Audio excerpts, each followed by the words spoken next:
Hey, what's up YouTube? Today I'm going to be doing an oil change on a Predator generator, 8750.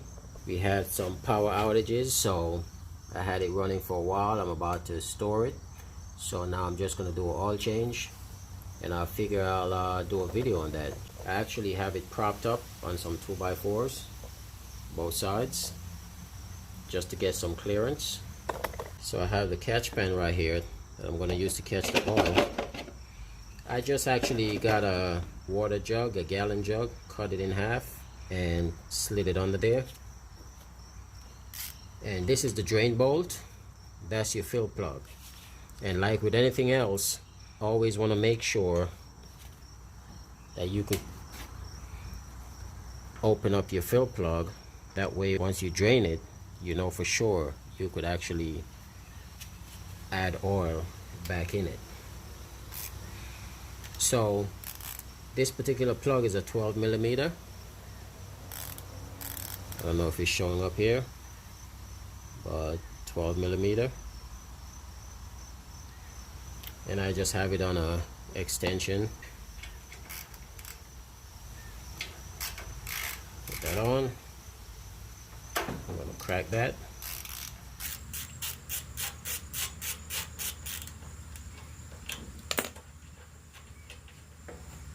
And it has a washer on the drain plug, so I'll be careful to remove the drain plug along with the washer. Put that on the rag, let that drain. Just open up the fill plug, make sure I get all of it out.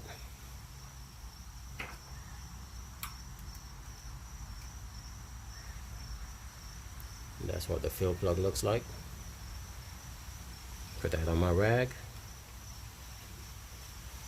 And this particular generator holds just a little over 1 quart, and the oil that it uses, it'll state in the owner's manual, but for this model it's 1030 if you're going to operate it above 32 degrees. So if you're going to use it above 32 degrees, it's 10W30. If you're going to use it below 32 degrees or 32 degrees and below, it recommend that you go with 530. I got the 1030 that I'm going to use, and I'm pretty sure they make oil and says that it's specifically designed for generators and stuff, but I've been using this oil in it and I haven't had an issue. And I've had this generator ran for 5 days straight.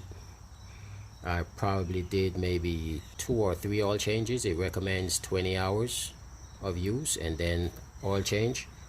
So I probably did about 3 oil changes while it was running. Well, during the course of the time that it was running. And she still kept going. So now the oil is almost drained out. And once that comes to a trickle, then I'll put the drain plug back in and fill her up. And there we can see it's just dripping right now. So get my plug, put my washer back on,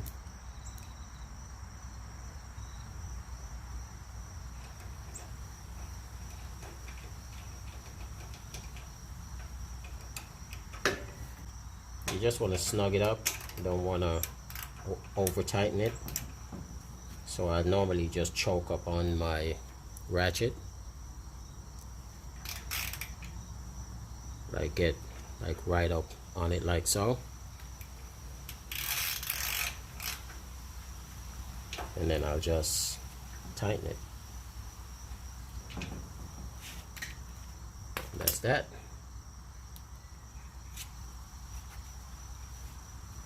Clean that up. Always clean your surface up.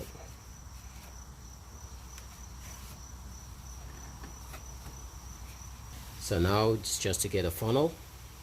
Here I'm going to be using a flexible funnel. Stick that in.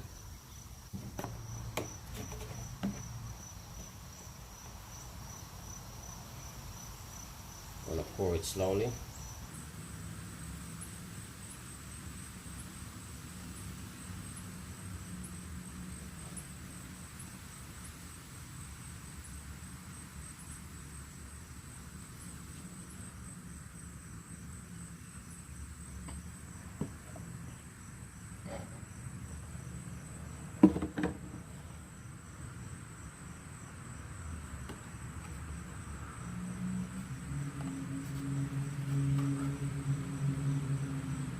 Pop the funnel out. And you could actually look in to see where the oil is, but I'm going to use a dipstick. Put in, take it out, so it's at the very tip. So I just got to get a little more oil to put in there. Okay, so I added a little bit more. I checked it again. It's where it should be. But another way to check it is if you look at the diagram in the book, it shows the oil should be like right to the very tip of the fill hole.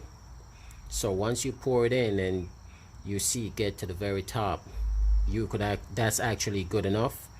But I just went ahead and checked it again anyway, and it's supposed to be checked without screwing in the dipstick.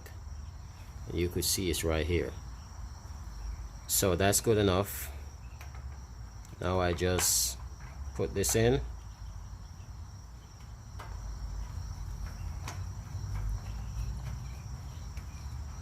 tighten that down, and I just like to get a little degreaser, spray it on my rag, and I'll just use that to wipe any excess.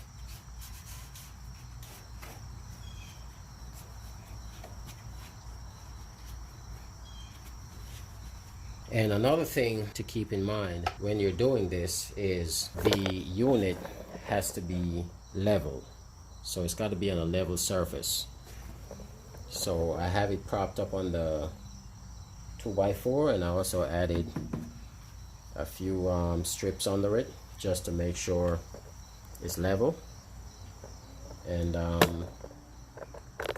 that's it.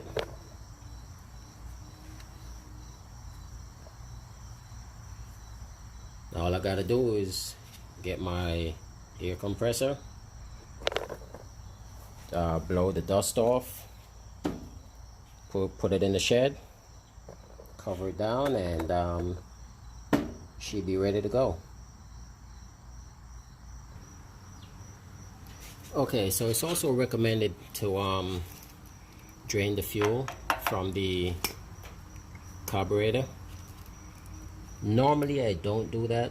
I just put a fuel treatment in there and run it for a little while, but I'll just drain it, and then I'll still add a fuel treatment to the gas tank.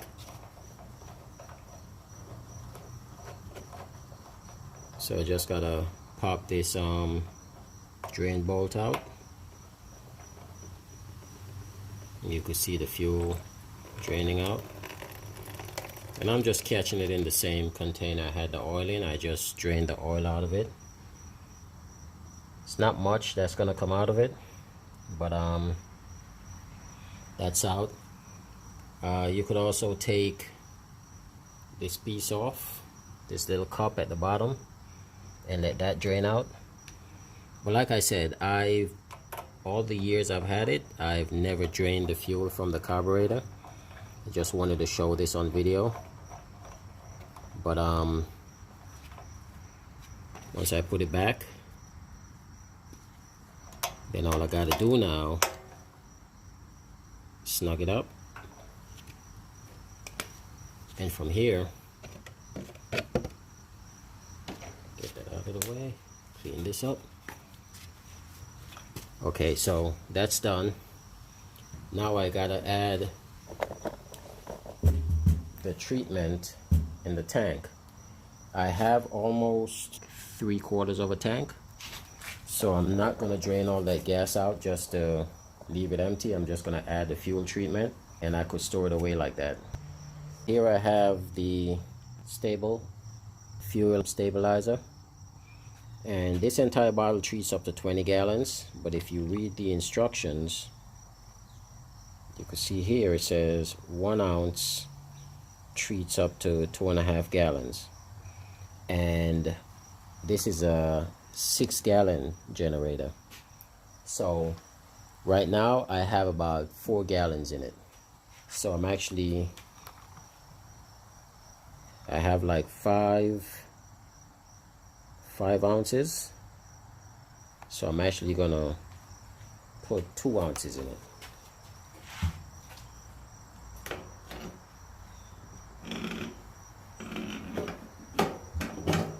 Undo the cap, and you always want to make sure around the surface is clean so no debris falls in the gas tank. I'm just gonna add, and then I'll check it. Add a little more.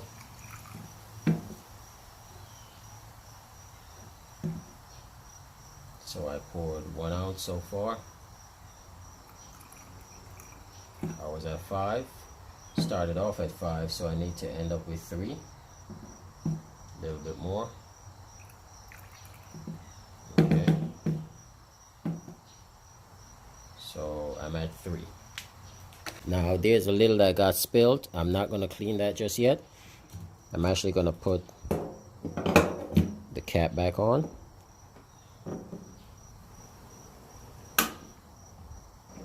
Lock that in. Then I'll go ahead and clean it. That way no debris is getting inside. I'm not worried about that.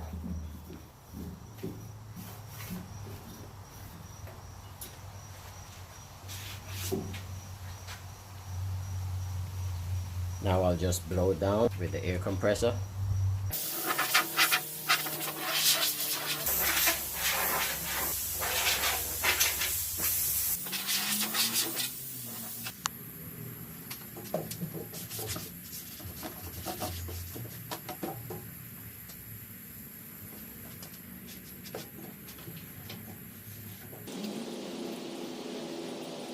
Okay, so final check before I put it away.